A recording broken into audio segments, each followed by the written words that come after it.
विद्यार्थियों, कल हमने आपके लिए अंतःप्रदब्बी जालिका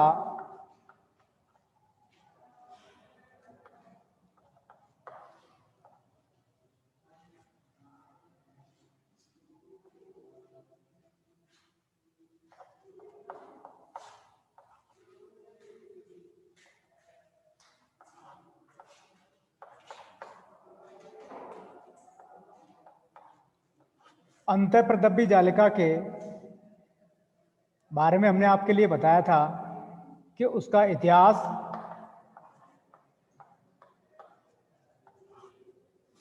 उपस्थिति,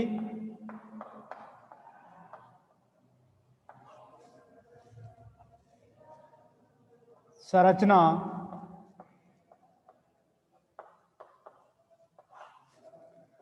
और संगठन,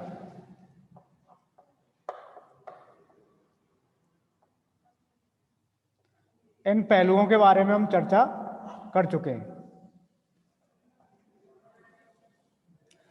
तो अब हम देखेंगे कि जो अंतःप्रदब्बी जालिका है उसके कार्य क्या है। कार्य देखेंगे। फंक्शन,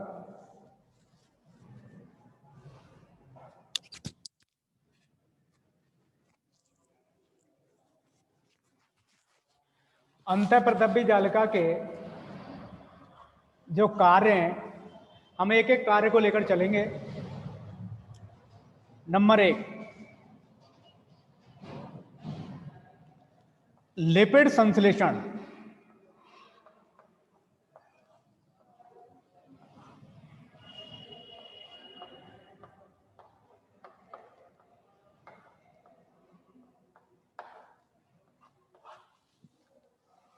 लिपिड संश्लेषण ध्यान रखनी है।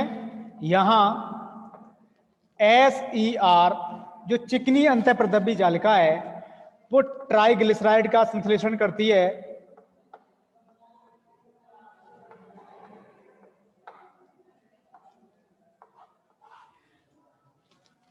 SER स्मूथ एंडोप्लाज्मिक रेटिकुलम, चिकनी अंतःप्रदब्बी जालिका ट्राइग्लिसराइड का संश्लेषण करती है, जबकि RER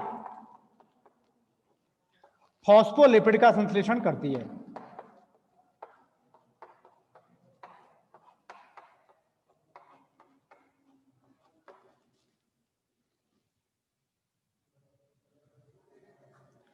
फॉस्फोलिपिड का संश्लेषण करती है।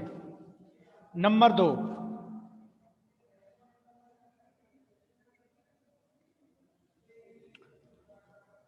निर्विषीकरण या निर्विषाकरण।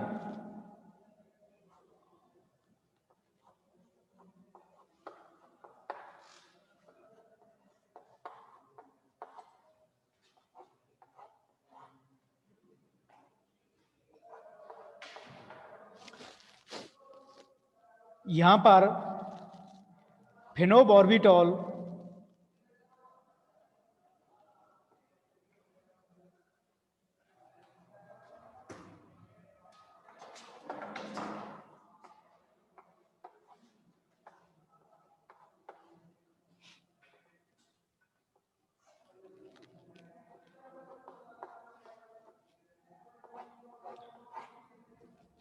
ध्यान रखनी है, फेनोबार्बिटॉल क्या है, वास्तव में टॉक्सिन है।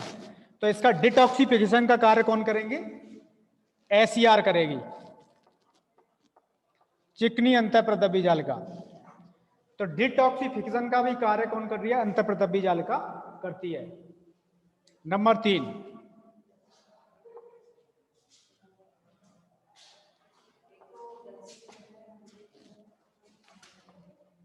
सूक्ष्म काय का संश्लेषण।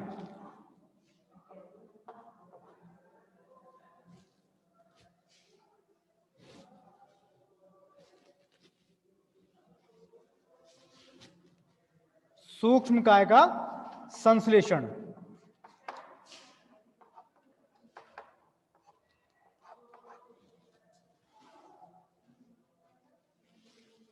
अंतःप्रदब्बी जालिका के निकट कुछ रचनाएं पाई जाती हैं जिन्हें हम सूक्ष्म काय कहते हैं। तो सूक्ष्म काय का संश्लेषण भी अंतःप्रदब्बी जालिका के द्वारा किया जाता है। अंतःप्रदब्बी जालिका की सिस्टनी द्वारा, ध्यान रखनी है, उनकी सिस्टनी द्वारा किया जाता है। तो अंतःप्रदब्बी जालिका की सिस्टनी क्या करेंगी? सूक्ष्म काय का संश्लेषण करेंगी।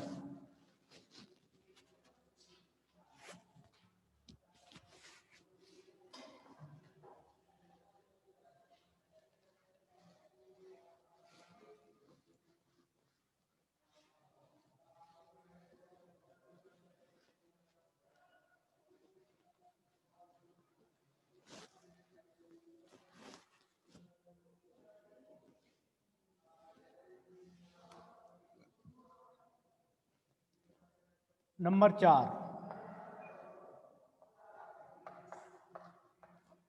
स्टीरॉयड संश्लेषण।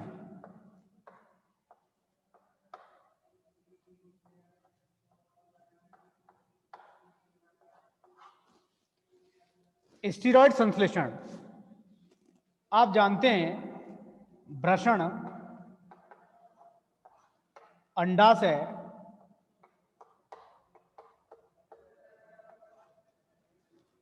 और एड्रिनल कोर्टेक्स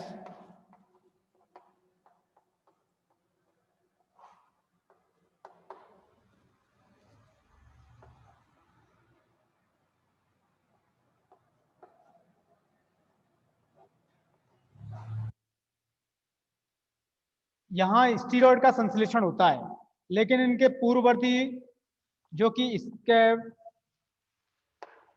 वैलिन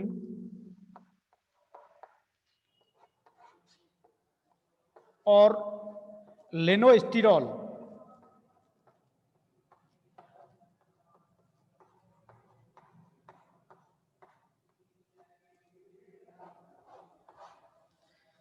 तो स्केवेलिन और लेनोस्टिरॉल वास्तव में कहां पाए जाते हैं? अंतःप्रदब्बी जालिका में पाए जाते हैं। ये वास्तव में क्या है? ये स्टीरॉयड के पूर्ववर्ती पदार्थ हैं। तो स्टीरॉयड के पूर्ववर्ती पदार्थ अंतःप्रदब्बी जालिका में पाए जाते हैं। तो अंतःप्रदब्बी जालिका में स्टीरॉयड का संश्लेषण होता है। पूर्ववर्ती पदार्थ से मतलब है कच्चे माल के रूप में ये कार्य करते हैं स्टीरॉयड निर्माण के लिए। स्केवेलिन और लेनोस्टिरॉल, तो इनका संश्लेषण कहां होगा? वृषण में, अंडाशय और एडिनल कोर्टेक्स में। तो ये इनकी जो कोशिकाएं पाई जाएंगी वो क्या करेंगी? स्टीरॉयड संश्लेषण करेंगी। और उनमें क्या होगा? उनकी अंतःप्रदब्बी जालिका ही इनका संश्लेषण करेगी, ध्यान रखनी है। और उनमें से भी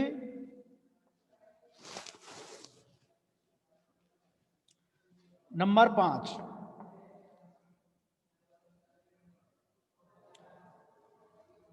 विनिमय।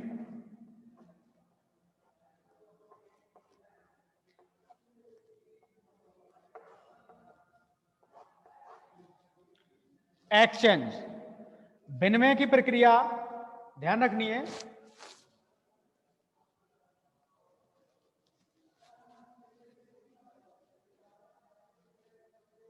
इसे हम चित्र के द्वारा समझते हैं। जैसे यह केंद्रक है और केंद्रक झिल्ली है। तो केंद्रक झिल्ली और कोशिका द्रव्य, ये कोशिका द्रव्य है, इनके मध्य मध्यस्थ का कार्य करती है कौन? अंतःप्रदब्बी जालिका। तो ये बीच में अंतःप्रदब्बी जालिका, यहाँ कोशिका द्रव्य है और ये केंद्रक है। तो कोशिका द्रव्य और केंद्रक के मध्य अंतःप्रदब्बी जालिका पाई जा रही है। तो अंतःप्रदब्बी जालिका वास्तव में क्या कर रही है? विनिमय के लिए मध्यस्थ का कार्य करती है। अब अगर हम ये देखें, इसके अलावा स्वयं अंतःप्रदब्बी जालिका भी कोशिका द्रव्य से क्या करती है? विनिमय करती है। तो विनिमय दो प्रकार का है, एक तो अंतःप्रदब्बी जालिका कोशिका द्रव्य से करे, और या केंद्रक और कोशिका द्रव्य के मध्य जब विनिमय होता है तो अंतःप्रदब्बी जालिका मध्यस्थ का कार्य करती है, ध्यान रखनी है।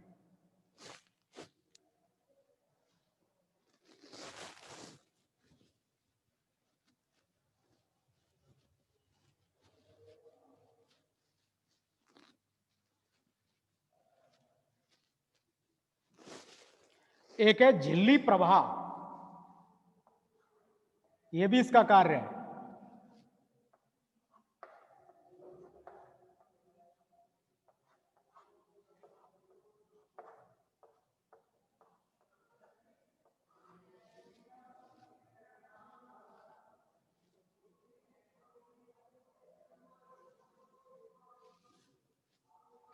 झिल्ली प्रवाह में अगर आप देखेंगे, सबसे पहले कोई भी आनुवंशिक पदार्थ है वो कहां बनेगा?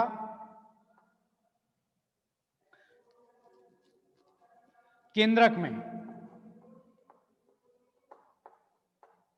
और केंद्रक से निकलेगा केंद्रक झिल्ली से होकर।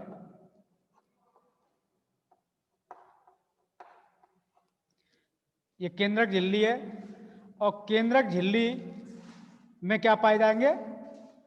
छिद्र। और ये सीधा जाएगा अंतःप्रदबी जालिका पर, और अंतःप्रदबी जालिका डालेगी उन्हें गोल्जी बॉडी पर।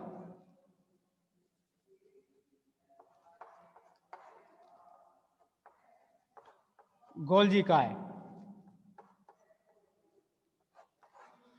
और गोल्जी काय से जाएंगे ये कोशिका झिल्ली।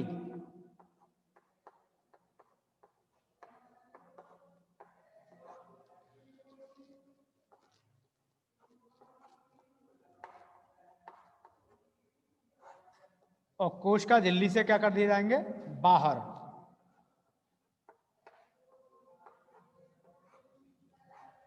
तो झिल्ली प्रवाह में क्या है? केंद्रक, केंद्रक से केंद्रक झिल्ली, और केंद्रक झिल्ली से आप जानते हैं केंद्रक झिल्ली में क्या होंगे? केंद्र के छिद्र, और केंद्र के छिद्रों से अंतःप्रदबी जालिका, और अंतःप्रदबी जालिका से गोल्जी काय, और गोल्जी काय से कोशिका झिल्ली, और कोशिका झिल्ली से आउट कर दिए जाएंगे, वो बिल्कुल बाहर निकाल दिए जाएंगे। इसे हम क्या कहेंगे? झिल्ली प्रवाह।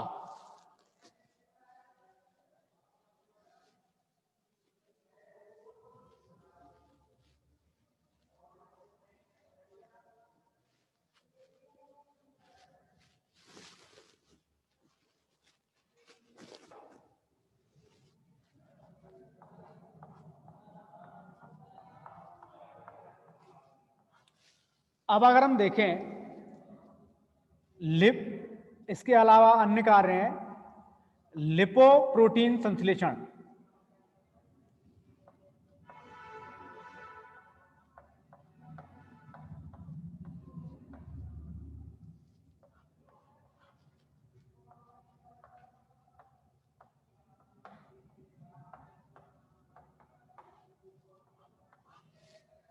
लिपोप्रोटीन संश्लेषण, ध्यान रखें, जो लिपिड का संश्लेषण हमने आपके लिए बताया था,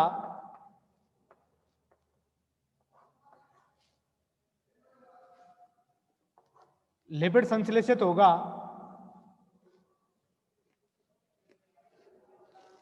एसीआर के द्वारा, और अंतःप्रदबी जालिका में आप जानते हैं प्रोटीन पाई जाती है। तो लिपिड और प्रोटीन दोनों मिलकर क्या बना देंगे? लिपोप्रोटीन।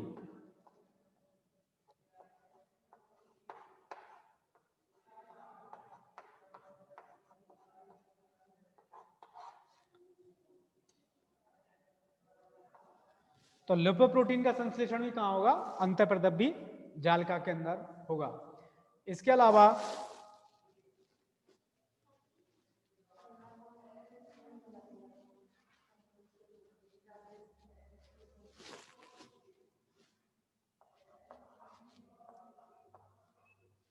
एटीपी संश्लेषण,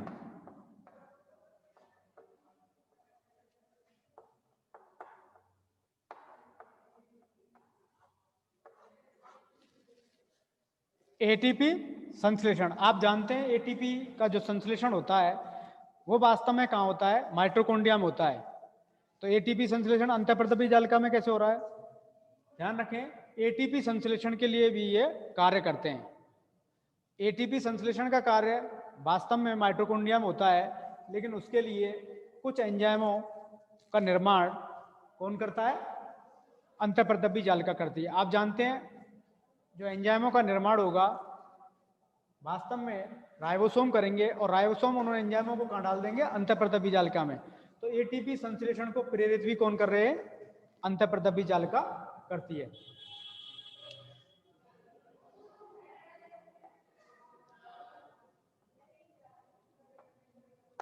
उद्दीपन संचरण।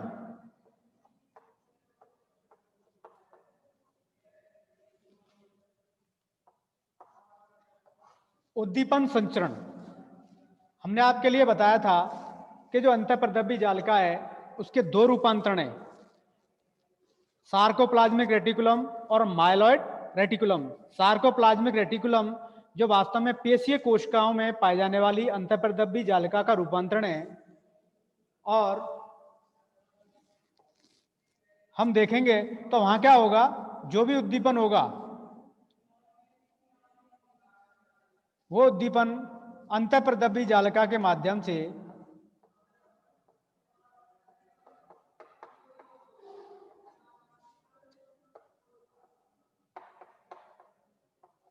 कोशिका में प्रवेश करेगा।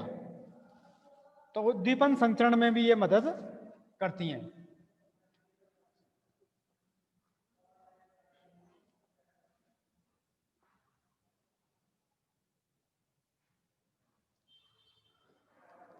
आनुवांशिक पदार्थों का प्रभाव।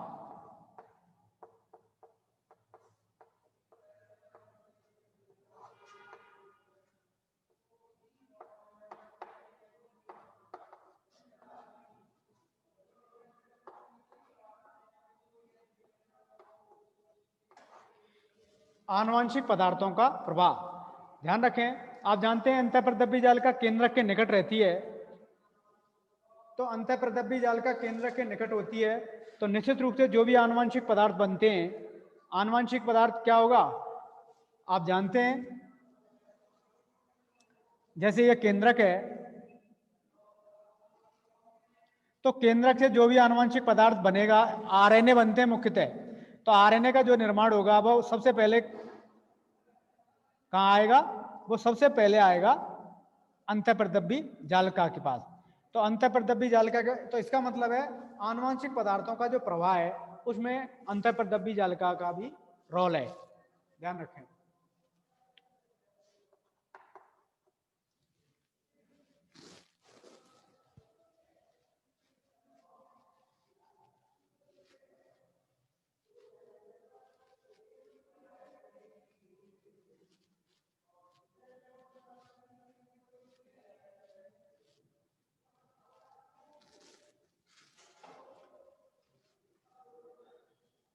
अब है फॉस्फोलिपिड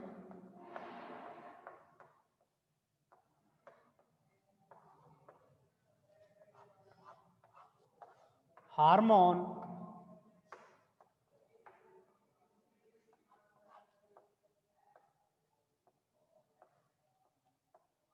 एंजाइम उपापचय।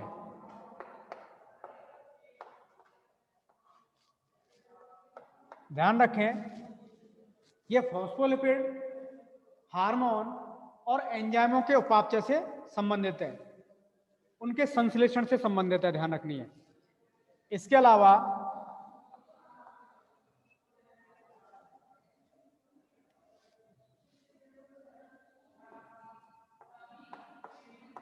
कार्बोहाइड्रेट उपापचय,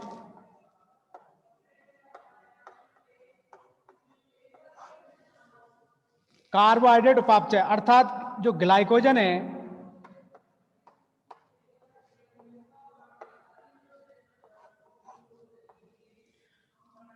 ग्लाइकोजन के अपघटन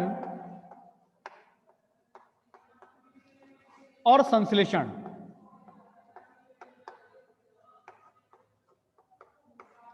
ग्लाइकोजन के अपघटन और संश्लेषण से संबंधित कार्य भी अंतःप्रद्रव्य जालिका के द्वारा किए जाते हैं। अपघटन की बात करें तो ग्लूकोज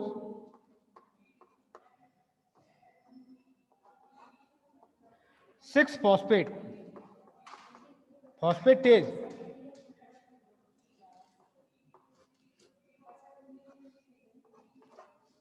ग्लूकोज 6 फॉस्फेटेज क्या करेगा, ग्लाइकोजन का अपघटन करेगा, जबकि यूडीपीजी ग्लाइकोसिल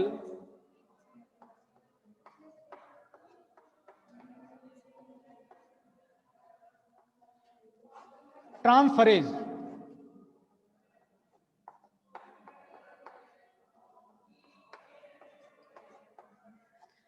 ये एंजाइम क्या करेगा? ये ग्लाइकोजन के संश्लेषण में मदद करेगा, ग्लाइकोजन के संश्लेषण से संबंधित है। तो ध्यान रखें, कार्बोहाइड्रेट उपापचय में हम देखेंगे ग्लाइकोजन का अपघटन और संश्लेषण। तो ग्लाइकोजन का अपघटन करने वाला एंजाइम अंतःप्रदब्बी जालिका में पाया जाता है, जिसे ग्लूकोज 6 फॉस्फेटेज कहते हैं। और एक एंजाइम जो ग्लाइकोजन के संश्लेषण से संबंधित है, जिसे यूडीपीजी ग्लाइकोसिल ट्रांसफरेज कहते हैं।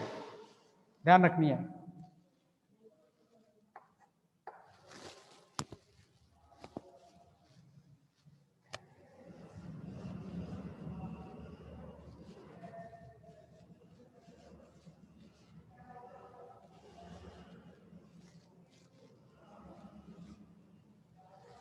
तो अंतःप्रदब्बी जालिका के कार्य खत्म, समाप्त हुए। अब हम देखेंगे कुछ अंतर संबंधों को कि अंतःप्रदब्बी जालिका जो होती है उसमें कुछ शब्दावली हैं और उनसे संबंधित शब्दों के बारे में हम जानकारी करेंगे।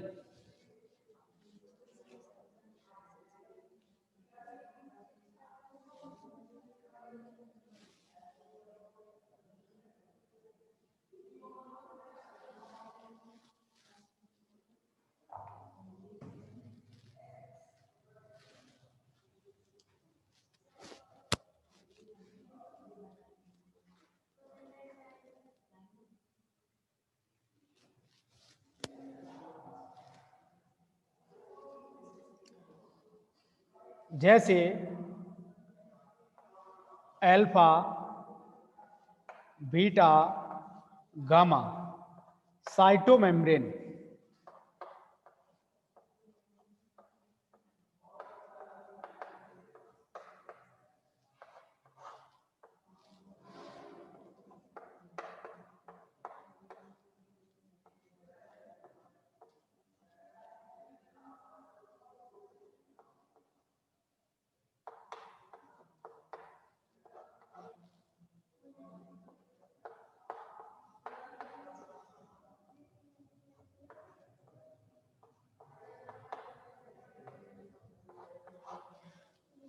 ध्यान रखनी है, जो अल्फा साइटोमेम्ब्रेन है वो आर की झिल्ली के लिए प्रयुक्त किया जाता है।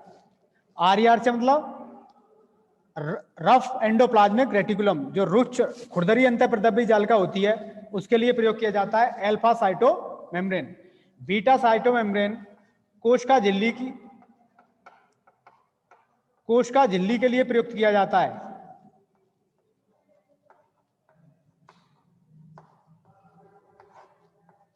जबकि गामा साइटोमेम्ब्रेन गोल्जी की झिल्ली के लिए, जो गोल्जी बॉडी होती है उसकी झिल्ली के लिए प्रयुक्त करते हैं।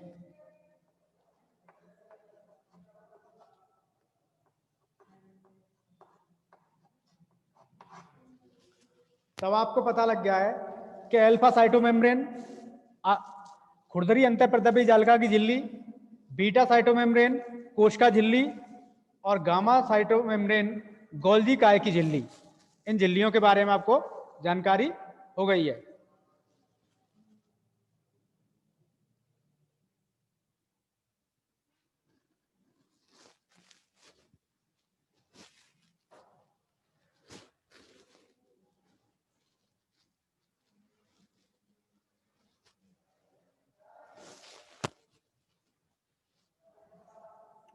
कुछ वैज्ञानिक हैं जैसे नोविकोव,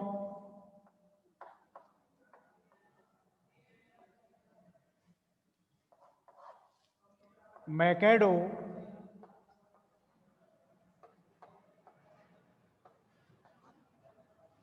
कैस्पर,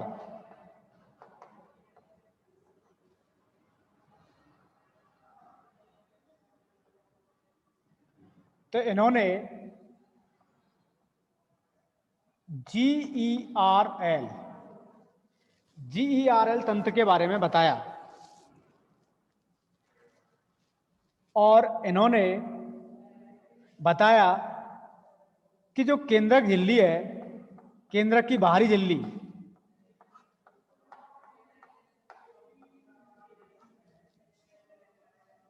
उससे अंतःप्रदबी जालिका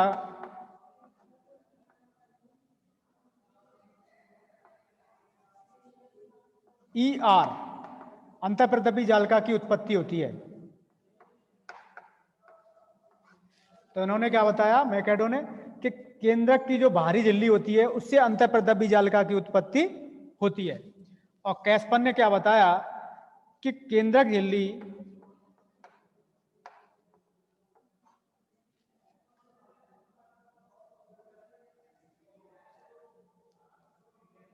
केंद्रक झिल्ली कौन सी, बाहरी, और अंतःप्रदबी जालिका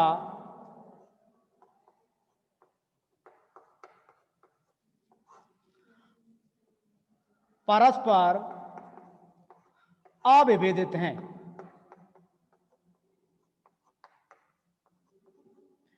अर्थात इन्हें अलग नहीं किया जा सकता। तो इन्होंने क्या बताया कैस्पन ने कि केंद्रक की बाहरी झिल्ली और अंतःप्रदबी जालिका की जो झिल्लियां हैं, विद्यार्थियों आप दोबारा से ज्वाइन करेंगे